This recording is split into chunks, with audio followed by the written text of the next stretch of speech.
Hi everyone, I am Supriya, a second year MBBS student. और तुम लोग के बहुत लोगों के डाउट्स रहते हैं, दीदी पूरे दिन में 3 सब्जेक्ट कैसे पढ़ें। तो ये पूरी वीडियो एंड तक देखना, और न्यू हो तो channel like comment share subscribe सब कर देना, ठीक है ना। क्योंकि मैं बहुत एफर्ट्स डाल के बहुत टाइम निकाल के तुम लोग के लिए वीडियो बनाती हूँ। और भी चीज़ें मेरे पास होती हैं, like mental pressure, academic pressure, सुबह उठकर क्लास जाना, ये सब का भी प्रेशर होता है। तो प्लीज़ थोड़ा सपोर्ट दिखाया करो, मोटिवेशन मिलता है मुझे। तो पूरा वीडियो एंड तक देखना, हेल्पफुल होगा। सबसे पहले तुम लोग पूछते हो कि तीनों सब्जेक्ट मैम पूरा पूरा दिन में कैसे मैनेज करें। मैं बता रही हूँ, मैं प्रिपरेशन टाइम पे तीनों सब्जेक्ट एक दिन में नहीं कर पाती थी। मैं तो नहीं कर पाती थी, तुम्हें कुछ ऐसा ट्रिक आता है तो तुम कर सकते हो, पर नहीं कर पाती थी। और जेन्युइनली देखा जाए तो नहीं हो पाता है। अगर तुम फर्स्ट टाइम पढ़ने के स्टेट में हो तो कभी भी नहीं हो पाएगा तीनों सब्जेक्ट एक दिन में। अगर कर भी लेते हो 3 सब्जेक्ट एक दिन में तो तुम पक्का टूटा फूटा कर रहे हो, ठीक है। तो ऐसे टूटा फूटा नहीं करना है, तुमको अच्छे से हर एक चीज़ करनी है। और देखो, जिनके स्कोर बहुत कम आ रहा है उनके लिए भी मैं बताऊंगी, और जिनका 550 500 के अराउंड रह रहा है उन लोग के लिए बताऊंगी। तो सबसे पहले इनिशियली देखो, जिनके एटलीस्ट 500 के बिलो आ रहे हैं, तुम्हें एटलीस्ट 500 का जो बाउंड्री है उसको कवर करना है। तो सबसे पहले एटलीस्ट बायो कर लो, ऑर्गेनिक कर लो, इनऑर्गेनिक कर लो, इसी सीरीज में रखना। और तुमको पता है इन तीनों में तुम फुल स्कोर कर सकते हो। अगर बायो में तुम 350 ला देते हो, ऑर्गेनिक इनऑर्गेनिक मिला करके तुम इन तीनों को ला सकते हो, और थोड़ा बहुत फिजिकल केमिस्ट्री फिजिक्स पढ़ा होगा ना, मिला जुला के 500 आ जाते हैं अगर तुम इतना कर लेते हो तो। और देखो, अगर तुम्हारे स्कोर 550 आ रहे हैं तो तुमको तुमको पता है, अगर तुम्हारे स्कोर 550 आ रहे हैं ना, तो इसका मतलब तुम्हें नीट का सिलेबस पूरा आता है। थोड़ी बहुत चीज़ें नहीं आती हैं पर पूरा आता है। क्योंकि तुम नोटिस करोगे, जब तुम मान लो टेस्ट दे लिए, तुम्हारा उसमें 546 नंबर आ गया, 508 जितना भी नंबर आ गया, तुम फिर से वो जब पेपर लेकर के बैठोगे बनाने के लिए, ऑब्वियस है तुम इसमें 650 नंबर का बना लोगे। तुम जब दोबारा उसको बैठोगे ना करने के लिए, तो तुम ऑब्वियसली कि वो क्वेश्चन बना लोगे। ऐसा क्यों होता है, मैंने तुमको अपने पेपर एनालिसिस स्ट्रेटेजी वीडियो में भी बताया है, कैसे पेपर सॉल्व करते हैं, अटेम्प्टिंग स्ट्रेटेजी। तुम्हें पता है, हमें जब क्वेश्चंस नहीं आता है तो हम उसे पे स्टिक करके हम सोचते हैं उसको सॉल्व करना है। नहीं, उसको सर्कल मार के आगे बढ़ जाओ। आगे बढ़ने के बाद जब तुम सेकंड राउंड में उस क्वेश्चन को देखोगे ना, तो तुम पक्का बना लोगे उसको। क्योंकि ना, हम एक ही डायरेक्शन में सोचते हैं जब पहली बार बनाते हैं, तो फिर दूसरी बार घूम के आते हैं तो हम अलग डायरेक्शन में सोचते हैं, तो अलग डायरेक्शन में सोचते हैं तो उसका आंसर मिल जाता है। कभी कभी ना हम उसमें स्टिक हो जाते हैं क्वेश्चंस पे, हम क्वेश्चंस पढ़ पढ़ के बार बार सॉल्व किए जा रहे हैं, पर उसमें थोड़ा सा कोई पॉइंट मिस हो जाता है जो हम नहीं सुनते हैं, इसलिए हमारा आंसर नहीं आता है। इसलिए तुम जब सेकंड राउंड में उस क्वेश्चन को बनाओगे तो ज़्यादा 80-90% चांसेस है कि तुम वो बना लोगे। और तुम्हें पता है, सब पढ़ा रहता है, सब कुछ पढ़ा रहता है, बस तुम्हारी छोटी छोटी गलती की वजह से स्कोर नहीं इंक्रीज कर पाते हो। और देखो यार, ऐसे ना पूरी जिंदगी निकल जाएगी नीट का सिलेबस कंप्लीट करने में। तो प्लीज़ एटलीस्ट स्मार्टली मैनेज करो, और पेपर अटेम्प्टिंग स्ट्रेटजी बहुत ज़्यादा ज़रूरी है। और एक और चीज़, सिर्फ ये मैं फिजिक्स के लिए नहीं बता रही हूँ, बायो के लिए भी ऐसा किया करो। फर्स्ट राउंड देखो, बायो के तो ऑब्वियसली बन जाती है। अगर तुम्हारी एनसीईआरटी ग्रिप अच्छी है, bio inorganic organic NCERT grip अच्छी है, तो तुम पेपर बना लोगे। और फिजिक्स में तुमको ऐसे राउंड में क्वेश्चन करना है यार, 45 क्वेश्चन तो हैं उसमें, तुमको कौन बोल रहा है कि सीरीज में पूरा बना डालना है। ऐसे टॉपर भी नहीं करते हैं यार। एटलीस्ट तुम जो बना रहे हो, जो नहीं बन रहा है तुरंत उसको अनसर्कल कर दो, आगे बढ़ जाओ।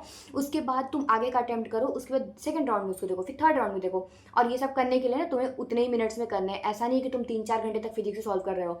तो ये सब तुमको स्ट्रेटजी डेवलप करनी पड़ेगी, मॉक टेस्ट दे दे करके सीखोगे। और तुम्हारे अगर 500 स्कोर भी नहीं आ रहे हैं तो एटलीस्ट बायो कर लो पहले। बायो में फुल स्कोर कर सकते हो, 2 महीने हैं, बहुत अच्छा स्कोर कर सकते हो बायो में। बिल्कुल, ये बायो में तुमको साल भर चाहिए ही नहीं, 11th 12th की दोनों बायो तुम 2 महीने में कर सकते हो, लाइक एकदम बेसिक से नहीं, थोड़ा बहुत तो पढ़ा होगा ना। और तुम केमिस्ट्री की बात बताऊं, ऑर्गेनिक केमिस्ट्री में सिर्फ और सिर्फ जो भी नेम रिएक्शन वाला पार्ट है उसको रटो, जो रिएजेंट है उसको रटो। और ज़्यादातर क्वेश्चंस ऑर्गेनिक केमिस्ट्री में नेम रिएक्शंस पे आते हैं, तो अगर तुम नेम रिएक्शंस भी याद कर ले रहे हो ना, तो तुम्हारा बहुत काम हो जाएगा। अगर 90% क्वेश्चन ऑर्गेनिक में नेम रिएक्शन से आ जाते हैं ना, तो तुम पूरा टिक करके आ जाओगे। सॉल्विंग पार्ट से बहुत कम आता है, तो अभी तुम कुछ नहीं किए ऑर्गेनिक में, बिल्कुल जीरो, तो इतना कर लोगे ना तो तुम ऑर्गेनिक में फुल भी स्कोर कर सकते हो। कभी कभी तो बस नेम रिएक्शन वाले पार्ट से आ जाते हैं, थोड़ा बहुत स्टेबिलिटी मेल्टिंग बॉइलिंग पॉइंट से भी आ जाता है, इतना कुछ कर लो तो हो जाएगा काम।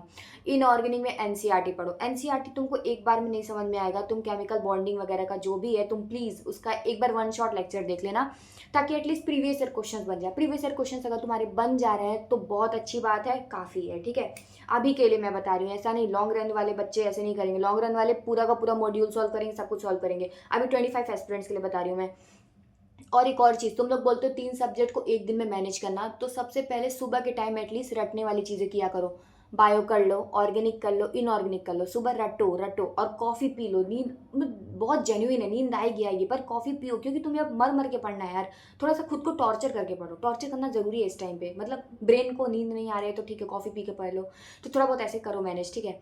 उसके बाद जो दिन भर का टाइम है, दिन भर तुम क्वेश्चन सॉल्व करो, कोई तुमको कुछ नहीं कह रहा है। और हाँ, तुम 6 to 8 जो PM रहता है उस टाइम पे भी हमारी थोड़ी लर्निंग एक्टिव रहती है, हम रट ज़्यादा सकते हैं, तो उस टाइम पे भी तुम रट लो, तो वो चीज़ कर सकते हो। और दिन भर क्वेश्चन सॉल्व करो। और देखो अब 25 एस्पिरेंट्स नीट बहुत पास है, तो एटलीस्ट फिजिक्स को और फिजिकल केमिस्ट्री को तुम एक सब्जेक्ट मान करके उसका क्वेश्चन सॉल्व करो।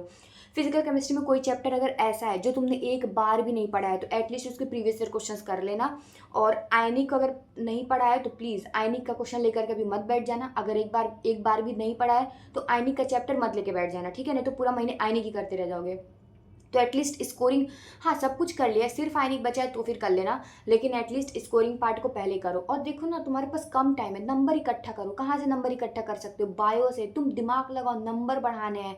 कोई तुमसे नहीं पूछ रहा है फिजिक्स में कितना ला रहे हो, इनऑर्गेनिक में कितना ला रहे हो, तुमसे सब ओवरऑल स्कोर पूछेगा। तो ओवरऑल अगर 550 प्लस भी तुम ला लेते हो तो घर वालों को एटलीस्ट बोल लोगे कि हाँ इतना किया है, ठीक है।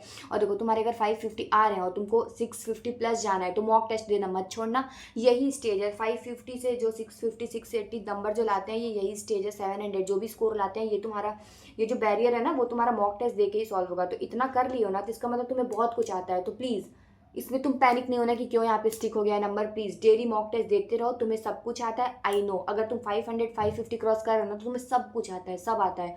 और मुझे पता है तुम लोग थोड़ा पैनिक हो जाते हो कि कभी कभी 620 पे नंबर स्टिक कर गया, कभी 680 पे, 650 पे। तो पैनिक नहीं होना, अगर इतना आ रहा है ना तो तुम नीट में बहुत अच्छा करोगे। क्योंकि मॉक टेस्ट का जो लेवल होता है, मॉक टेस्ट का लेवल एक्चुअली थोड़ा बिलो होता है।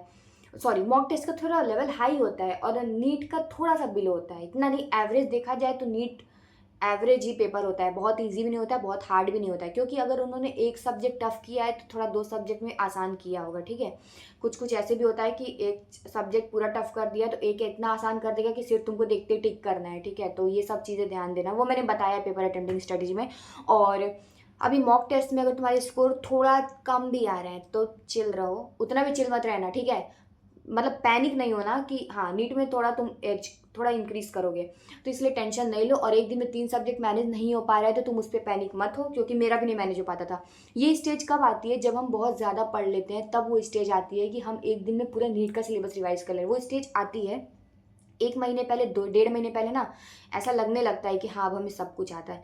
तो प्लीज़ सब कुछ आता है ना, अब उसी को मॉडिफाई करके अच्छा करते जाना है। तो पैनिक नहीं होना, अगर इतना स्कोर कर रहे हो ना तो बहुत अच्छा है।